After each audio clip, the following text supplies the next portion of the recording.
6, 7, 8 hotels ہیں, کھانے کا پینے کا اور ان چیزوں کا کوئی ایشو انشاءاللہ نہیں ہوگا. لوگوں کو وہ فیسلٹیز وہاں پہ پرووائڈ ہوں گی. اور پھر وہاں پہ مال مویشی بھی ہے, آپ اگر اس حساب سے مال مویشی بھی وہ کر کے خود اپنے لیے اہتمام کرنا چاہتے ہیں وہ بھی ہے. تو انشاءاللہ ہم اس ایونٹ کو اپنے حقوق سائیں بالا کی جو کمیٹی ہے, وہاں کی جو پوری عوام ہے, اس کے تعاون سے پہلی دفعہ اس ایونٹ کو آرگنائز کرنے جا رہے ہیں. اور گلگت بلتستان کے لوگوں کو ہماری طرف سے اسپیشلی عام عوام کے علاوہ جو گورنمنٹ آفیشلز ہے, میں پرسنلی طور پہ چیف منسٹر صاحب سے اور پھر چیف سیکرٹری صاحب سے اپیل بھی کروں گا, ریکویسٹ بھی کروں گا کہ وہ گورنمنٹ کے جو واٹس ایپ گروپس ہیں اس کے اندر وہ ایک پوسٹ ڈال دیں کہ تمام آفیشلز جو ہیں وہ اس ایونٹ کے لیے جائیں. یہاں سے سرگا ایک مقام ہے, تقریباً یہاں سے 1.5 گھنٹہ یا 1.25 گھنٹے کے سفر میں آپ وہاں پہنچ جائیں گے.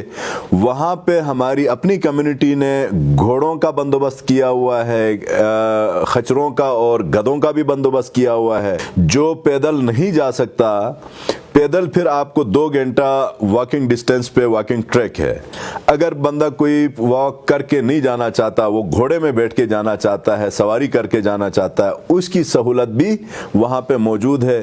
تھوڑی سی ایک فیس ہوگی اس غریب طبقے کے لیے, وہ فیس آپ اس گھوڑے والے کو, گدھے والے کو ادا کریں گے تو وہ آپ کو گاشو جھیل تک پہنچا دے گا. تو یہ وہ ساری چیزیں ہیں. چونکہ میچور ہوا ہے یہ پروگرام ان بھائیوں کی دن رات محنت سے, پہلی دفعہ گاشو لیک کو ہم نے ایکسپلور کیا ہے اور انشاءاللہ اس کو ہم نیکسٹ ایئر کے بعد کیلنڈر پروگرام میں ہم شامل بھی کر رہے ہیں. کیونکہ گلگت سٹی سے بہت کم فاصلے کے اوپر یہ خوبصورت ایک لیک ہے جہاں آپ چکر کوٹ, پھر زروٹ, شمروٹ, سبل, جگوٹ سے ہوتے ہوئے آپ جب گاشو لیک پہنچتے ہیں تو لیفٹ رائٹ سے جو خوبصورت وادیاں ہیں, پھر جو نالا ہے, وہ مطلب دیکھنے کی قابل جگہ ہیں. تو میں ابھی ایڈوکیٹ منیر سے بھی ریکویسٹ کرتا ہوں کہ اپنی کمیٹی کے حوالے سے 2 منٹ آپ بھی اس ایونٹ کے بارے میں بات کریں.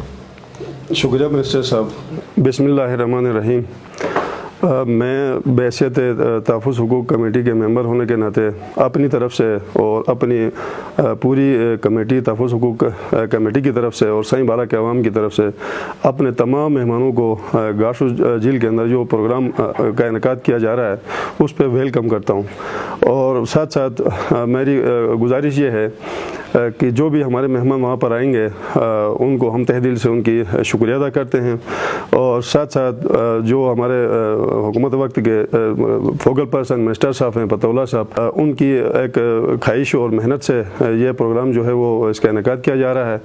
اور ساتھ ساتھ وہاں پر بہت ساری فیسلٹیز جو ہیں لوگوں کے لیے ہم کوشش کرتے ہیں کہ دے دی جائیں. اور وہاں کی کمیونٹیز اور خاص کر وہاں کی جو چودھری برادران ہیں, ہمارے گجر طبقے کے لوگ ہیں گاشو پاؤٹ کے, ان کے لیے انہوں نے میڈیکل کی ایک ٹیم وہاں پر جو ہے وہ ڈپیوٹ کی ہے. وہاں پر اس وقت وہ موجود ہیں اور جو وہاں پر لوگ ہیں ان کے لیے فری میڈیکل کیمپ کا انعقاد کیا گیا ہے. اور ساتھ یہ بتاتا چلوں کہ گاشو پہوٹ قدرت کی طرف سے بہت ہی زبردست صحتی مقامات ہیں اور تمام اپنے مہمانوں کو ہم ویلکم کرتے ہیں. اور اس 2 روزہ جو پروگرام ہے اس میں شامل ہو کے 4 چاند لگائیں. باقی تحفظ حقوق کمیٹی جو بھی وہاں پر ان کی طرف سے ممکن ہوگا ہم لوگوں کو فیسلیٹ کرنے کی کوشش کریں گے. تو آخر کار میں ایک پیغام دینا چاہتا ہوں. پیغام یہ ہے کہ وادی سائیں بالا ایک تفریحی مقام ہے جو کہ گلگت سٹی سے کوئی 30-35 کلومیٹر کے فاصلے پر واقع ہے اور وہاں کے لوگ انتہائی مہمان نواز ہیں. اور ہم اپنے تمام مہمانوں کو ویلکم کرتے ہیں اور وہ آئیں اور اس قدرتی جو نظارے ہیں ان کا نظارہ کریں, ان سے انجوائے کریں اور جو ہے فردر اس کی پروموشن کے لیے محنت کریں. شکریہ.